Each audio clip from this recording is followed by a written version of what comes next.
Nos dice el apóstol San Juan que la palabra era la luz verdadera que ilumina a todo hombre que viene a este mundo, pero que los suyos no la recibieron. ¿Y para ti, la palabra es lámpara para tus pasos?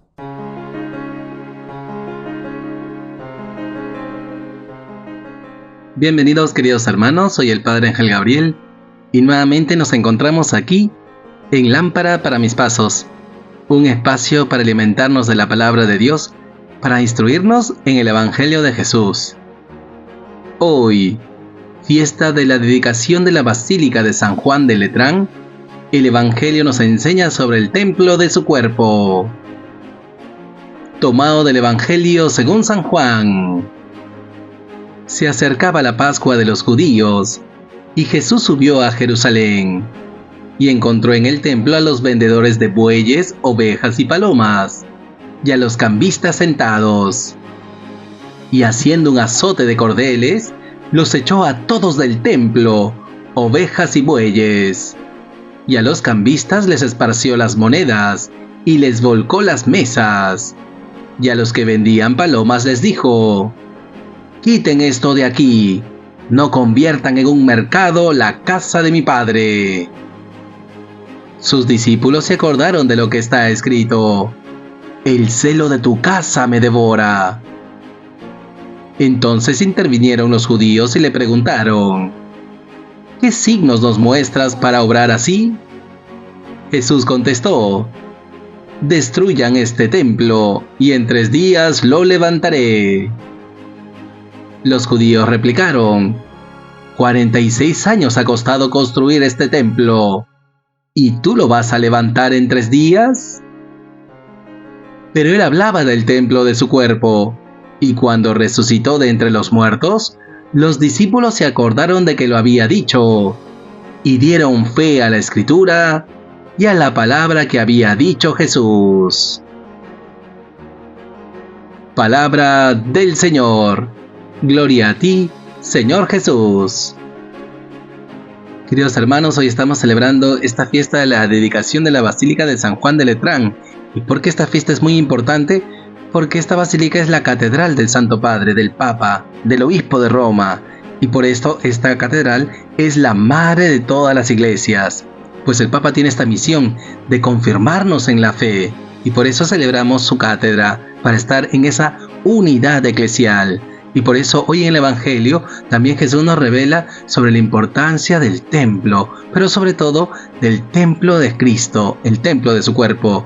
Y por eso nos dice la palabra que se acercaba la Pascua de los judíos y Jesús subió a Jerusalén. Esta es la primera Pascua que Jesús va a vivir según el evangelista San Juan, pues los sinópticos lo pondrán antes de vivir su misterio pascual, después de su entrada triunfal en Jerusalén. San Juan lo pone antes para darnos cuenta de que Jesús viene a instaurar la nueva Pascua, y eso empieza con la purificación del templo, pues el templo es la casa de Dios, lugar de encuentro, lugar de oración. Pero nos dice la palabra que encontró en el templo a los vendedores de bueyes, ovejas y palomas, y a los cambistas sentados, y esto lo habían permitido las autoridades religiosas. Jesús con este acto no solamente va a denunciar que no se pueden hacer negocios en la iglesia, no podemos servir a Dios ni al dinero. Él nos va a enseñar que la casa de su Padre es casa de oración, y por eso, haciendo un azote de cordeles, esto es muy fuerte, queridos hermanos, pero ante un gran bien mayor, como es la casa del Padre, la casa de oración, Jesús lo defiende con tesón. Y por eso este acto es proporcional al bien que se está defendiendo, pues las autoridades religiosas habían permitido que en este lugar de los gentiles, donde los gentiles tal vez no podrían entrar en el templo, pero desde allí, y era parte del templo, ellos podían orar al Dios verdadero. Y por eso Jesús tiene esta actitud, los echa a todos del templo, ovejas y bueyes, y a los cambistas les esparció las monedas y les volcó las mesas. Y a los que vendían palomas les dijo: «Quiten esto de aquí, no conviertan en un mercado la casa de mi Padre». ¿Cuántas veces nosotros, queridos hermanos, cuando vamos a la iglesia, a veces encontramos nuestras liturgias antes de la Eucaristía, que algunos hermanos conversan, están distraídos en el celular, incluso mascando chicle o comiendo caramelos, galletas, es decir, no se dan cuenta de la presencia de Jesús, y tal vez sin querer por ignorancia no se dan cuenta de la falta de respeto. Y justamente Jesús está recordando con su acto que el templo es casa de oración, pues estos vendedores, estos cambistas, estaban invadiendo el patio de los gentiles, lugar de encuentro con Dios a través de la oración. Y por eso también nosotros, queridos hermanos, con cuánta delicadeza, con cuánta reverencia, hemos de respetar la casa de Dios, casa de oración. No podemos convertir en un mercado la casa del Padre, si es que queremos ser discípulos de Jesús. Más bien, ¿cuál es la actitud de los discípulos? Sus discípulos se acordaron de lo que está escrito: el celo de tu casa me devora. Si tuviéramos este celo, queridos hermanos, se va creando un hermoso clima de oración para que Jesús sea realmente alabado y adorado en espíritu y en verdad, en ese clima de oración que nos une a nuestro Padre Dios. Pero este acto de Jesús también nos recuerda que nosotros somos templo de Dios por el bautismo, y así también hay en nosotros actitudes, sentimientos, acciones que convierten el templo de Dios en un mercado, es decir, todo un caos, un bullicio. Por eso el Señor nos invita a cultivar ese silencio interior. Y por eso, queridos hermanos, también nosotros hemos de dejarnos corregir por el Señor, porque muchas veces nosotros, siendo templo, hemos hecho desórdenes en nuestra vida. Y por eso hemos de pedirle al Señor que nos conceda humildad para dejarnos corregir por su palabra, que nos dejemos azotar con la palabra de Dios, para así corregirnos y cultivar ese silencio interior en nuestro corazón, pues solamente en el silencio interior podemos entablar esa conversación de amor con nuestro Padre Dios. Pues que el Señor nos conceda el don del silencio interior y también nos conceda la reverencia con su casa, que recordemos siempre que la casa de Dios es casa de oración. En segundo lugar, queridos hermanos, nos dice la palabra que entonces intervinieron los judíos y le preguntaron: ¿qué signos nos muestras para obrar así? Ellos no se indignan por lo que ha hecho Jesús, exigen un signo. Ellos saben que el Mesías tenía que purificar el templo. Ellos saben que habían hecho mal en permitir que los vendedores y los cambistas estén en el patio de los gentiles, impidiendo la oración, faltando el respeto a la casa de Dios. Ellos no cuestionan el actuar de Jesús, simplemente le piden un signo. ¿Con qué autoridad haces esto? ¿Qué signos nos muestras? Y en el fondo están preguntando a Jesús qué signos demuestran que tú eres el Mesías. Por eso Jesús contesta: destruyan este templo y en 3 días lo levantaré. Y ciertamente Jesús habla del templo de su cuerpo. El signo que da Jesús a las autoridades religiosas es su resurrección, su misterio pascual.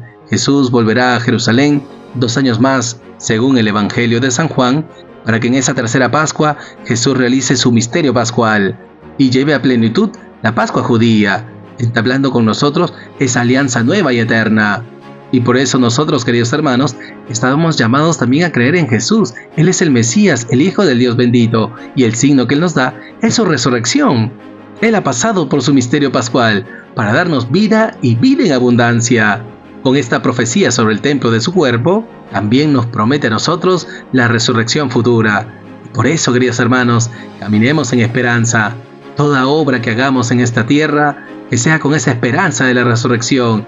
Y esta garantía de la resurrección está en Jesús, porque Él ha resucitado. Y por eso, queridos hermanos, acojamos con humildad y reconozcamos que Jesús es el Mesías, Él es el Hijo de Dios, Él es nuestro Salvador. Pues que contemplando su resurrección, podamos acogerle en nuestra vida y hacer de Jesús nuestro guía y maestro. Pidamos pues al Señor nos conceda confesarle como el Mesías, para que así profundicemos en su misterio pascual, que meditando la resurrección de Jesús, anhelemos nosotros nuestra resurrección futura. Y finalmente, queridos hermanos, nos dice la palabra que los judíos replicaron: 46 años ha costado construir este templo, ¿y tú lo vas a levantar en 3 días? Acá hay niveles de lenguaje, queridos hermanos. Jesús se refiere al templo de su cuerpo, como lo dice la palabra, pero Él hablaba del templo de su cuerpo. Y aquí el evangelista nos hace ver que los discípulos van a ser testigos de esta promesa cumplida. Y cuando Jesús resucitó de entre los muertos, los discípulos se acordaron de que lo había dicho y dieron fe a la Escritura y a la palabra que había dicho Jesús. Qué hermoso, queridos hermanos, contemplar la resurrección del Señor nos lleva a la fe en Él y la fe en su palabra. Por eso, los discípulos dan fe a la Escritura y a la palabra que había dicho Jesús. Y por eso, queridos hermanos, también nosotros hemos de cultivar esta fe en la Sagrada Escritura y en la palabra de Jesús. No un conocimiento de oídas, sino una fe de confianza, de encontrarnos con el resucitado y ponernos en sus manos para que Él nos dé vida eterna. Pues crezcamos en este amor a la Sagrada Escritura, en este amor a su palabra, para que así creamos en Él y pongamos en práctica su enseñanza. Solamente así, haciendo memoria del resucitado, guardando su palabra y poniéndola en práctica, vamos haciéndonos partícipes de esta promesa de Jesús, de que también nosotros resucitaremos en el último día. Pues pidamos al Señor nos conceda esta fe en la Sagrada Escritura, esta fe en la palabra de Jesús, para que así, haciendo memoria del resucitado, también nos abandonemos con confianza en el Señor, acogiéndole como nuestro Salvador, nuestro Mesías, y poniendo en práctica su palabra. Y por todo ello, queridos hermanos, oremos al Señor. Señor Jesús, te damos gracias por tu palabra, te damos gracias por esta fiesta que nos unes a la Iglesia Universal. Te damos gracias porque nos has dejado tu vicario, el Romano Pontífice, que vivamos siempre en esta comunión eclesial. Te pedimos en primer lugar, Jesús, nos concedas este don del silencio interior para cultivar la oración, ese diálogo amoroso contigo. Danos también ese respeto, este celo por tu casa, para que siempre recordemos que es casa de oración. Te pedimos también, Jesús, que nos corrijas a nosotros, pues también por el bautismo nos has hecho templo del Espíritu. Que cultivemos ese silencio para dar gloria a Dios con nuestra vida, para que también nos dispongamos a la resurrección futura. Danos pues espíritu de piedad y reverencia para honrarte en tu casa. En segundo lugar, Jesús, te pedimos nos concedas esa humildad para reconocer tu autoridad, para reconocerte como el Mesías, el Hijo del Dios bendito.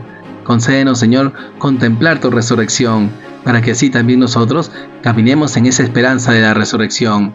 Y finalmente, Jesús, te pedimos nos concedas el don de la fe, que acrecentemos nuestra confianza en ti, que demos fe a la Sagrada Escritura, a tu palabra, y que guardando tu palabra, la pongamos en práctica, pues solamente así podemos hacer memoria de ti y abrirnos con confianza a esa resurrección futura que nos prometes. Acrecienta pues, Señor, en nosotros ese amor a tu palabra, para que con confianza podamos acoger tu palabra en nuestro corazón, y así, viviendo con radicalidad tu palabra, podamos gozar algún día de la gloria futura en el reino de los cielos. Gracias, Jesús. Gloria al Padre, y al Hijo, y al Espíritu Santo, como era en el principio, ahora y siempre, por los siglos de los siglos.